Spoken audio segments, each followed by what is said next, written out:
एक ऐसा जहाज जिसे दुनिया का सबसे सुरक्षित और सबसे बड़ा शिप कहा गया।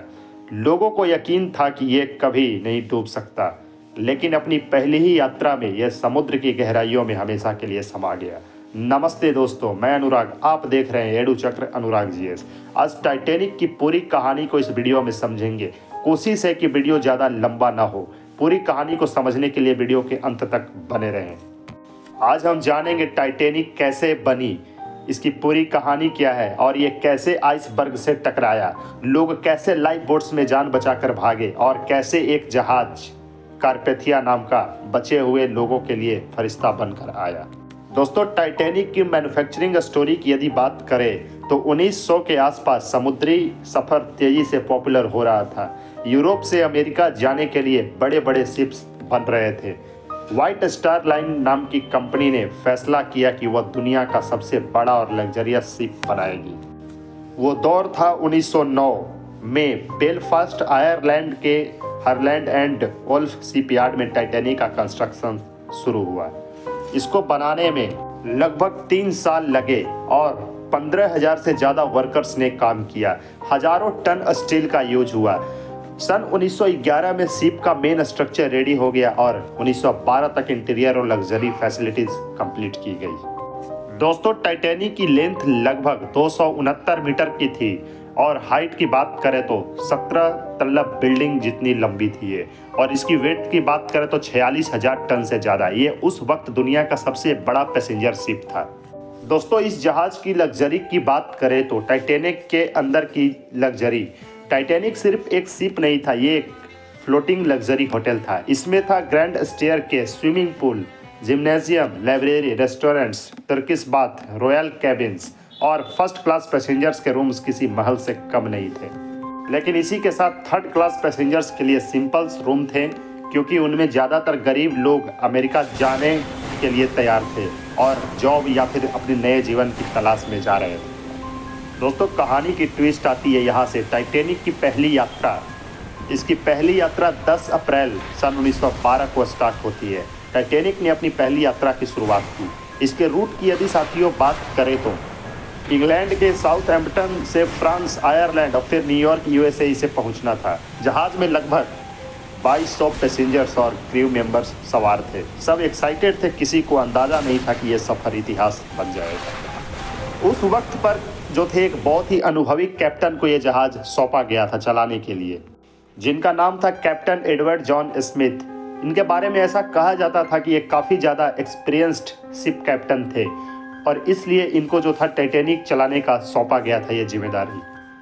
कैप्टन जॉन स्मिथ जो थे वो व्हाइट स्टार लाइन कंपनी के सबसे एक्सपीरियंस्ड कैप्टन में से एक थे। टाइटैनिक उनकी करियर की आखिरी जर्नी थी, क्योंकि वो इसके बाद रिटायरमेंट लेने वाले थे। दोस्तों, जैसा कि टाइटैनिक एक अनसिंकेबल जहाज़ था और उसे फुल स्पीड में चलाने का आदेश कंपनी के द्वारा ही दिया गया था कि ये जो है इतनी आसानी से इसे कुछ होने वाला नहीं है, और बस इसी ओवर कॉन्फिडेंस की वजह से यह यात्रा जो है इतिहास के रूप में आज जाना जाता है। इसकी मैक्सिमम स्पीड की यदि बात करें तो 40 किलोमीटर पर आवर थी, लगभग 23 नॉट्स, और जहाज अपनी रफ्तार में आगे बढ़ती जा रही थी और लोग जो थे अपने सफ़र का आनंद ले रहे थे। लगातार जहाज से सिग्नल्स को एक दूसरे जहाज तक पहुंचाया जा रहा था। तभी आता है आइसबर्ग का टर्नबैक। दोस्तों, ऐसा कहा जाता है कि सफ़र के दौरान टाइटैनिक को कई शिप्स ने आइसबर्ग वार्निंग भेजी थी, लेकिन टाइटैनिक हाई स्पीड पर चल रहा था क्योंकि कंपनी चाहती थी कि शिप रिकॉर्ड टाइम में न्यूयॉर्क पहुंचे।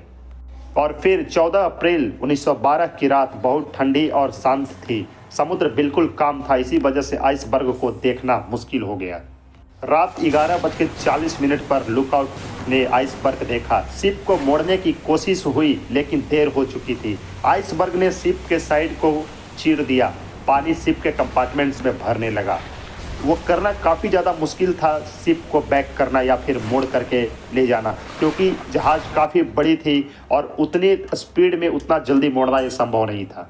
टाइटैनिक लगातार जो है खुद को बचाने के लिए डिस्ट्रेस सिग्नल्स भेजता रहा। उसके अगल बगल एक कारपेथिया नाम का हीरोइक रेस्क्यू जहाज, जिसे बाद में कहा गया, वो काफ़ी ज़्यादा दूर था। लगभग टाइटैनिक से 107 किलोमीटर दूर था।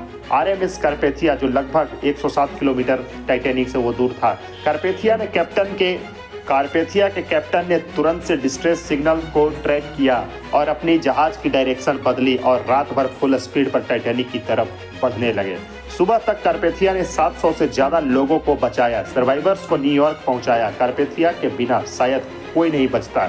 जब ये जहाज पहुंचा तो कई सारे लोग को बचाया गया, लेकिन ज़्यादा से ज़्यादा लोग यहाँ पे मारे गए। और इसी के साथ साथियों एक चीज़ और यहाँ पे होता है कि और ऐसा बताया जाता है कि अफरा तफरी हुई और लाइफ बोट्स की कमी हुई। सबसे बड़ी गलती ये थी कि शिप पर सब लोग के लिए लाइफ बोट्स नहीं थी, सिर्फ लगभग आधे लोग बच सकते थे। शुरू में लोगों को लगा कि यह सिर्फ प्रिकॉशन है, इसलिए ये लाइफ बोट्स आधी खाली चली गई। और फिर जैसे जैसे शिप झुकने लगा लोग घबरा गए, लोग चिल्लाने लगे, परिवार एक दूसरे से बिछड़ गए, कुछ लोग पानी में कूद गए। ज़्यादातर महिलाओं और बच्चों को पहला लाइफ बोट में भेजा गया। लगभग 15 अप्रैल 1912 को रात 2:20 पर टाइटैनिक 2 टुकड़ों में टूट गया।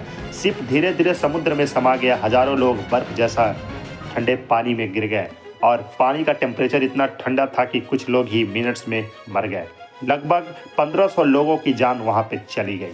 और कार्पेथिया जो था जहाज वो कुछ लोगों को बचाया, लेकिन यदि लाइफ बोट्स का सही से इंतजाम होता तो और भी ज़्यादा से ज़्यादा लोग को वहाँ पर बचाया जा सकता था। दोस्तों हालात इतनी ख़राब हो गई थी, जब शिप जो था आइसबर्ग से टकराया, कैप्टन स्मिथ ने लाइफ बोट्स लॉन्च करने का ऑर्डर दिया। वुमेन और चिल्ड्रन को पहले भेजने का डिसीजन लिया। लास्ट तक शिप पर ही रहे और माना जाता है कि कैप्टन स्मिथ शिप के साथ ही डूब गए। उनकी बॉडी कभी ऑफिशियली नहीं मिली। ये सोचकर कितना ज़्यादा भयावह लगता है कि वो नज़ारा भी कैसा रहा होगा। लोग अपने लोगों को आंखों के सामने जब मरते देखते होंगे तो वो कैसा पल रहता होगा। दोस्तों ये हम सभी के लिए एक फाइनल मैसेज ये है कि टाइटैनिक हमें एक सबक देता है, इंसान टेक्नोलॉजी पर कितना भी गर्व कर ले, लेकिन प्राकृतिक के सामने हम आज भी छोटे हैं।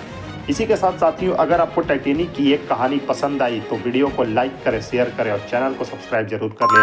अनुराग GS को